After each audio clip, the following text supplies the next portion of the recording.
welcome to this December edition of Wolf Tracks. On today's episode, we'll take a look at an SK sport that's unfamiliar to most. We'll learn about a class that teaches students the rapidly growing art of game programming, and Tyler Trojan introduces us to a student attending South Kitsap High School who could bring home an Olympic medal. All this and more coming up.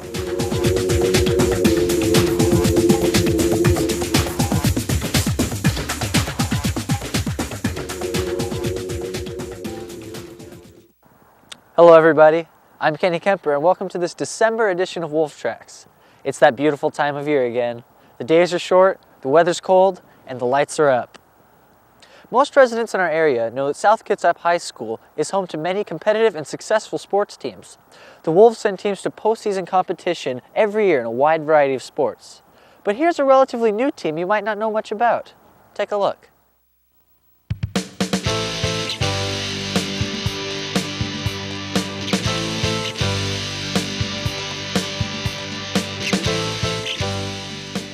Here at South, the 2005-2006 Lady Wolves bowling team is underway in its third season. I like bowling because bowling is awesome and I like meeting everybody. The Lady Wolves will play a total of 16 games against the various schools in the league, but some people are still wondering what the games look like and how they are played.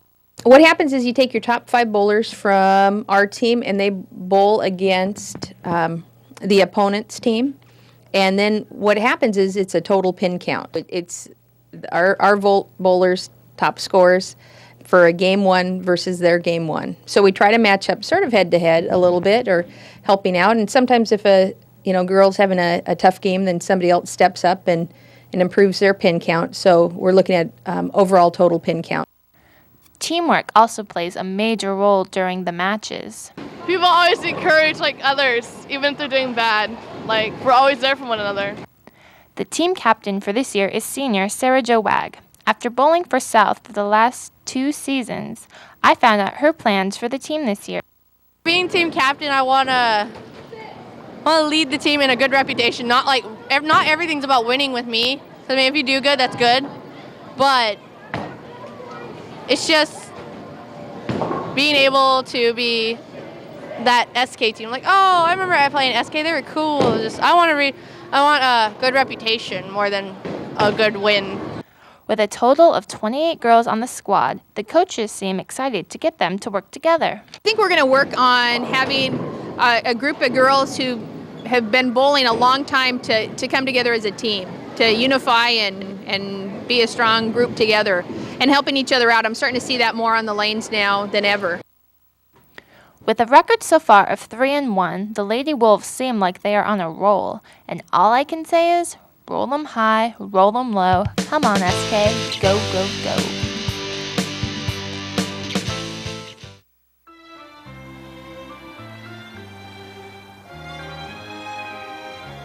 South Kitsap High School is also home to many clubs and organizations. One organization in particular offers some unique opportunities. Billy Robinson informs us about FFA.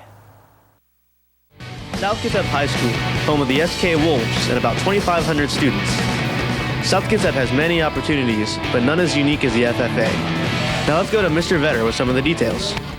The FFA is an organization, it's a national organization that goes with ag programs in the United States, and it's a leadership organization set up so that kids can be involved in a number of different things, everywhere from community service to raising livestock, to raising other products, to working in the agricultural industry, to doing science work, to just helping out in the community. So now that we know what FFA is, why be involved? FFA as an organization is based upon the industry's needs for kids, for students, and for what they want as adults. Industry says they want students who have the ability to think, to collaborate, and to be involved in their job on a daily basis. FFA has numerous supporters, such as volunteer advisor Ms. Beck. I've actually been involved in FFA since I was in high school, since '91 as a student. Then I decided, since I liked the classes so much, that I wanted to be an ag teacher. So I went to WSU for a few years, became an ag teacher, and this is my 6th year being involved as an advisor with FFA. So how does the FFA help its students? I would say that you get a lot of friends from FFA, and you get a lot of just social experiences, and you get to work a lot with people, and it really helps you prepare for having a job. What I do in FFA is leadership pretty much. I raise a lamb. I've raised lambs. I love lambs. They're so cute. Anyways, what I do in FFA is try and get as much money so I can have money for college. So I go out and I try and get donations from people. I try and get a buyer so that I have a buyer for my animal, and I'm constantly moving instead of just sitting still and looking like a loser. So what does someone have to do to join the FFA? Getting involved student-wise is very easy to get involved with FFA. All they have to do is contact either myself, Mr. Vetter, Miss Watson, or Mrs. Eckerman.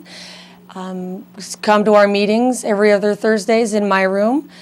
They can also, the easiest way is if we actually have one of those students in class, but that's not necessarily a must requirement.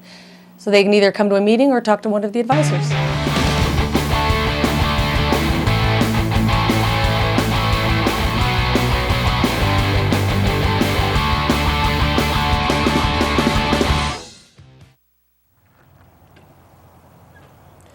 South Kitsap residents are not only concerned with our area, but are also involved abroad. Chris Adkins tells us how a departed young girl is still impacting third world countries today. We have all driven by this little park in downtown Port Orchard, a pathway with beautiful flowers and a great view. This little park is dedicated to the memory of Etta Turner, who, while on an exchange trip in Bolivia in 2002, had her promising life cut short by a tragic bus accident. And just 3 months after she died, the priest of her school, he really saw Etta's heart, and he asked 3 months after she died if he could name a comedor, a dining hall for children after Etta. The first Etta project came to be in a pretty unexpected way, with a phone call. Father Pani, who was the father of the Catholic school that Etta was attending when she was a Rotary student down in Bolivia, he called and talked to Etta's parents and said that they would like to open a nutritional center and name it in honor of Etta. So of course they were, overwhelmed and very proud and very pleased to hear that. But then they had to think about how are we going to fund this? What is the Comedor all about? And what the Comedor is it's a place in Bolivia where the impoverished families can go. Mothers take their children, and we feed 100 kids a day. It's the same 100 kids. They've signed up. We've given them medical exams, got them on a vitamin regimen, and we feed them nutritional meals. That project fed 100 children nutritional meals and helped women get a fresh start. With this project came a new hope for the Bolivian people and a need for more projects like it. The next Etta project will be helping people in the rural parts of Montero, Bolivia, one of the poorest places in the world. I recently had a chance to speak with Jaime Paz-Rea, the governor of Montero, about the impact the Etta projects had and will have on his part of Bolivia. Well, the ETA project in the area of Montero, which is about 95,000 people, and about the 40 or 50% is poor people that they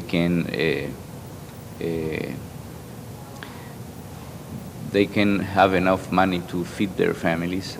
This project is first giving food for 200 children, but they are teaching their mothers how to cook, how to better nutrition, how to work in some other areas that after this period they can be alone and do some work to improve their incomes. So far, these projects have had an incredible impact on the lives of the Bolivian people. But what is in the future for the ETA projects? Our plan is to grow ETA projects. We're looking for a formula that works in a third world country, and because ETA had been to 3 third world countries in her lifetime, and she saw poverty in the world. And so our plan is to move beyond that at some point, but I think we have to get the formula right. We have to figure out how to best help each system within the countries we work in. So we're going to focus on Bolivia for the next 5 years. The spirit of the ETA project we hope this will be the relationships between people, between countries, to make a better world, to make a understanding world, and the people can have amistad. Etta Turner's life was something out of a dream. She did so much for so many, and her legacy has crossed borders and lifted people's spirits. Etta's friends and family refer to her as the guardian angel. Well, she's something. We wish you a Merry Christmas. We wish you a Merry Christmas. While we're on the topic of involvement abroad, video production's own Liz Sheldon recently traveled to Guatemala and accomplished some projects there. Here she is to tell us more. Many people spend their summers sitting at home, watching TV, eating junk, but what they don't know is they're missing out. This last summer, I did something fun, exciting, and it got me out of town. I went to Guatemala. During August of 2005, ICY took a group of high school students to San Andreas, Guatemala. This trip was a volunteer trip to help out at a Guatemalan school and to give youth a chance to travel. ICY is a nonprofit organization that stands for International Community of Youth. Their mission is to help youth develop leadership and global communication skills while allowing them to travel. This year, the trip was to San Andreas, Guatemala, a very small, very rural town, very far from here.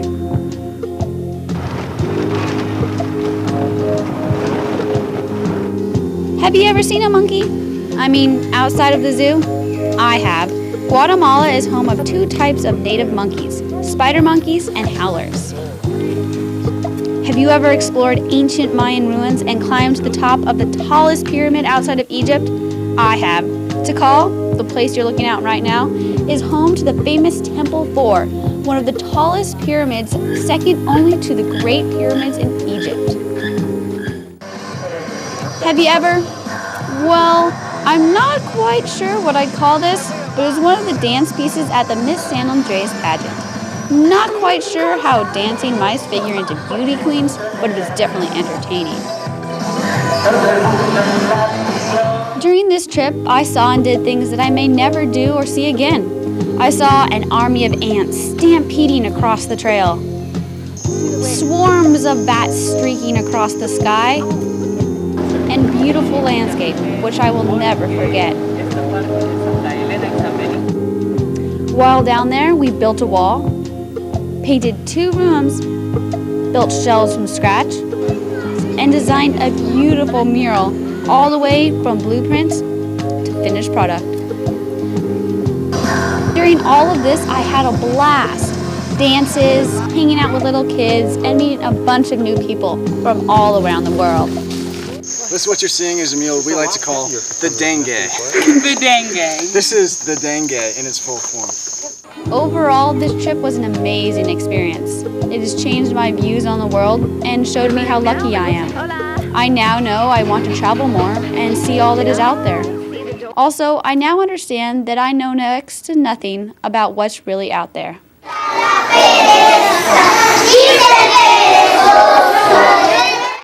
This last summer, I made great friends from all around the world. I helped renovate a school. I saw monkeys, bat caves, and ancient Mayan ruins, and I learned about another culture. What did you do?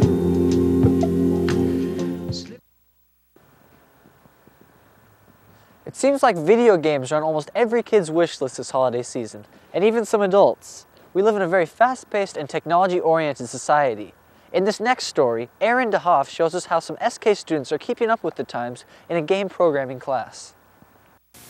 The video game industry is a multi-billion-dollar business that is growing rapidly across the nation. Everybody plays the game, but have you ever wondered where the idea came from? It all started back in August of 1966 when Ralph Baer, the manager of Equipment and Design Division, with a few other employees at Sanders Association, suggested a video game for the television.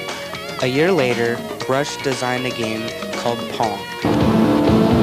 Well, we've come a long ways since Pong, also in the way we design the games.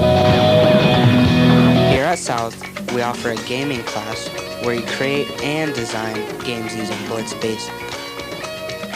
This class offers game programming, which is basically consisted of a lot of mathematics, a lot of science and physics. The program that South uses is Blitz Basic. So what is it, you might ask? Blitz Basic is a GUI application that we run here at the high school that allows the users, or allows the programmer to edit their games, produce games. And so it's more of an application. If you're thinking about taking this class but not sure yet, here is David White and what he thinks about the class. So what I learned in this class is like how to basically code a two-dimensional game, what a variable is, how to use that, and how to put it into a program to make a working game. I suggest this to anybody who likes game programming or likes to play games. You play a lot of games in here, ones you built, ones that other people built, and it's a fun class.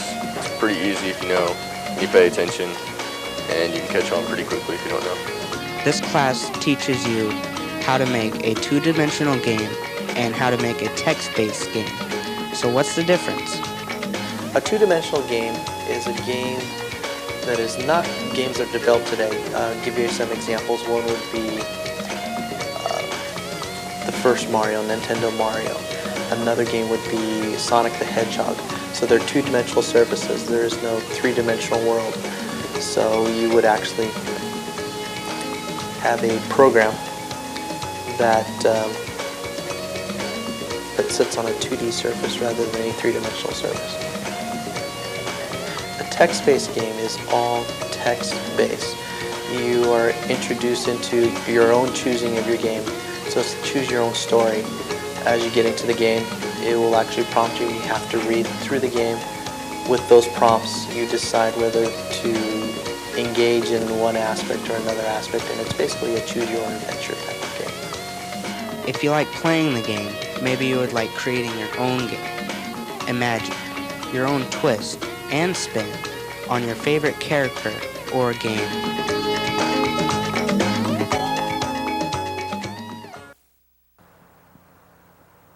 South Kitsap High School has an amazing drama department that puts on several productions every year. They recently performed the Shakespearean tragedy Macbeth with a slight twist. Alyssa Mitchell gives us the details. You may recognize this guy. This is William Shakespeare, possibly the most famous playwrights in history. And recently, SK's very own drama department put on Macbeth, one of Shakespeare's most famous tragedies, but with a twist. While the language remains the same, the dress and the action are modern. But why choose Macbeth? I chose Macbeth because I've always wanted to do a Shakespeare, and it's one of my favorite ones. And I think because the themes in Macbeth are universal and still apply to today, and because I wanted to do it as a modern production, one of the better choices of Shakespeare. Macbeth is a story of betrayal and power loosely based on true events. After hearing a prophecy from 3 witches, Macbeth does everything in his power to make the prophecies come true, even murder. Some pretty deep stuff for high school students. And what about all this old English stuff? Memorizing lines, learning the stage directions? How long is all this going to take? This is one of the first plays that we started in June. I actually cast some of the lead roles in June, and because the line load is so heavy, especially for Macbeth, he probably has 500 lines. And so over the summer I did meet with Macbeth and Lady Macbeth, Zach Randall and Grace Olson, and actually started rehearsing with them. And then we met probably 8 times over the summer, and then we started right up the first week of school. As you can imagine, the students have spent a lot of time preparing for the play. After-school rehearsals, weekend rehearsals, and attending strike. Strike is the building and taking down of the set. So what's the story on the seemingly simple set of Macbeth? Right. Shakespeare sets are always kind of a problem because his plays move around from location to location to location. There's about 20 different locations for Macbeth. So what most directors do is have what's called a unit set, and that's what we have. And it's kind of a generic type of platform set that can be any locations, and then we change things by using light. Our set is also symbolic. Stage left, traditionally, in theater, represents evil and hell. And if you come and see the production, you'll see that we have a triangle in the middle of the stage, and that is because there's a lot of threes in this show. There's the three witches that make the three prophecies to Macbeth. They make another set of three prophecies to him. And then there's also three really horrible crimes that Macbeth commits. So that's why the set was designed the way it was. But what about the actors? How do the students feel? Well, very confident. I was a little nervous because, I mean, you're nervous before every audition, but this one was particularly unnerving for me because I wasn't sure how to interpret the monologues that we were given for auditions, and I didn't think it was my best audition, but I just went up there and did it, and I don't know, God, I was really nervous because it was the first Shakespearean audition I'd ever done, and even though I had everything memorized, I was really scared I was going to screw up and not get in. But I've changed probably more in the sense that it's easier for me to talk to people, I guess now, not that it was ever hard before, but I mean, because people come up and talk to me about the plays and stuff, and so it opens a lot of doors, which is really cool because I get to meet a lot of different kinds of people that I wouldn't get to normally. I'm a better person. Well, Mrs. Emmons sure has noticed the students grow as actors. In a Shakespeare, because the roles are so challenging, I think more than any other play I've done, I've watched the growth of the actors, particularly the actors playing Macbeth, Macduff, and Lady Macbeth. They're such challenging parts. They require a huge range of emotion. They require, especially for students, to really go beyond their own experience to create the characters, and everyone in the play has done a great job and has worked really hard, but those three in particular, Macduff is Matt Goulet, Macbeth, Zach Randall, and Grace Olson as Lady Macbeth have really grown a lot, and I think they're going to go out of this high school being far advanced compared to most high school actors. The show opened November 11th to the biggest audience South has ever had for a non-musical production. All in all, it was a pretty good show. The cast and crew made friends, learned new things, and had fun.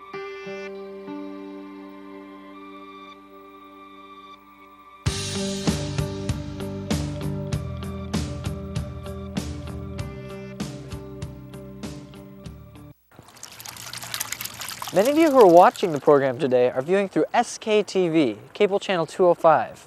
You may wonder how this channel came to be, what effects it's having, as well as what you can expect in the future. Brandon Ferreira gives us the details.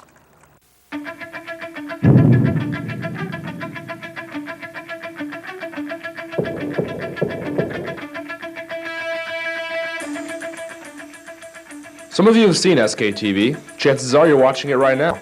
But have you ever wondered how this channel came to be? Well, Mr. Downham, the video production teacher, has been teaching here for 9 years. Let's see what he has to say. SKTV kind of cropped to mind probably 7 or 8 years ago when I was talking to the general manager of the local cable company. And it just seemed to me that we have such a big high school and there's so much going on here that we needed a channel to put out all our stuff. And it was just kind of a dream at the time, but over a period of years it just seemed to be practical. Mr. Lanzau, the video production assistant, was a video student until he graduated in 2001. So what is SKTV? SKTV is our South Kitsap's very own channel that we got through Wave Cable in a partnership with them. It's pretty much given us an outlet to use for all the kids' projects and things like that, for them to actually get it out into the community instead of just a closed circuit system within the school. We're actually able to be in all the homes around Port Orchard and through most of Kitsap County. Now that you've heard how SKTV came to be and what it is, let's check out what is going on right now. Right now, the video programming on the channel is pretty much all about the high school and a little bit about the community. What we're striving to do is make the channel more of a school district channel so that we'll have material from the elementary schools and the junior high schools, but it's going to take some time to get there. But equipment is becoming more affordable and people are becoming more and more interested in video and how to do things to show it on television. So in the future we hope to have more material from the entire school district.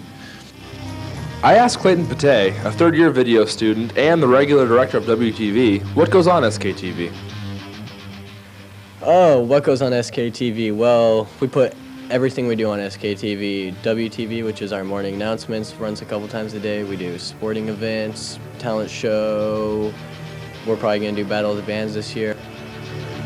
Now that you know what's going on with SKTV right now, let's see what Mr. Downo and Mr. Linzau have to say about the future of SKTV. I think in the future we could potentially see a daily newscast on SKTV that is based on Port Orchard, also with school district news, but also a lot of stuff about the community. So it may evolve into more of a community channel. I hope that this is just the beginning of SKTV. I think that we're going to have a lot more programs playing. A lot more people will be interested to see what's on there, and we'll be able to make different types of programs to play instead of just right now we have Wolf Tracks and live events that we filmed, but maybe we can branch out a little bit further and have different types of programs to play and make the channel more interesting. Now you know more about SKTV, how it was created, what's going on the channel, and what the hopes are for the future. The video production class, along with others, are trying their hardest to make SKTV the best it can be for you, the viewer. The South Kitsap area is home to an abundant number of extraordinary individuals. This next story features a student attending South Kitsap High School who could bring home an Olympic medal. Tyler Trojan introduces us to skeet shooting and John Mullins. When most people think of shotguns, they think of police officers or farmers like the one in Napoleon Dynamite. But most people hardly ever think about shotgun shooting as a competitive sport. Yet for about 175 years, people have been testing their skill against a moving target. Trap shooting is a sport where a clay pigeon is thrown out of a machine. A shooter tries to shoot the target before it breaks on the ground. It has grown so much that it has grown to be an Olympic sport. Shotgun shooting is a relatively cheap sport. It only costs a few $100s to start, and then only costs about $3 to $5 for a box of 25 shells, and another $5 for a round of 25 clay pigeons. The sport is challenging, but also a lot of fun. You may just have a new hobby if you try it. We have an Olympic-level shooter here at South Kitsap. John Mullins is a senior, and he has been shooting for 11 years. I got started in the shooting sports by following my mom and dad out to the trap range ever since I was born, and I just got kind of into it with my entire family shooting.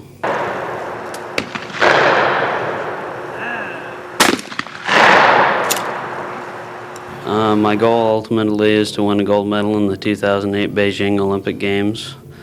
And in order to get there, just more practice and finish in the top 2 at the Olympic trials in 2 years.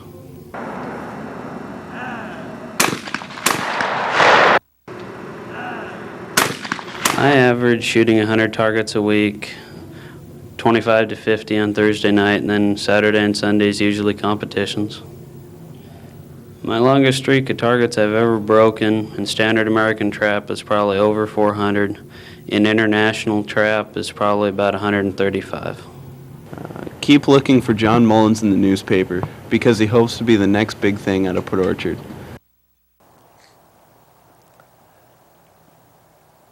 Well, that wraps things up for this episode of Wolf Tracks. Feel free to stick around during the credits for some footage of Sherilyn Avenue, a street in our area that is known for its spectacular holiday display. Again, I'm Kenny Kemper. Thanks for watching.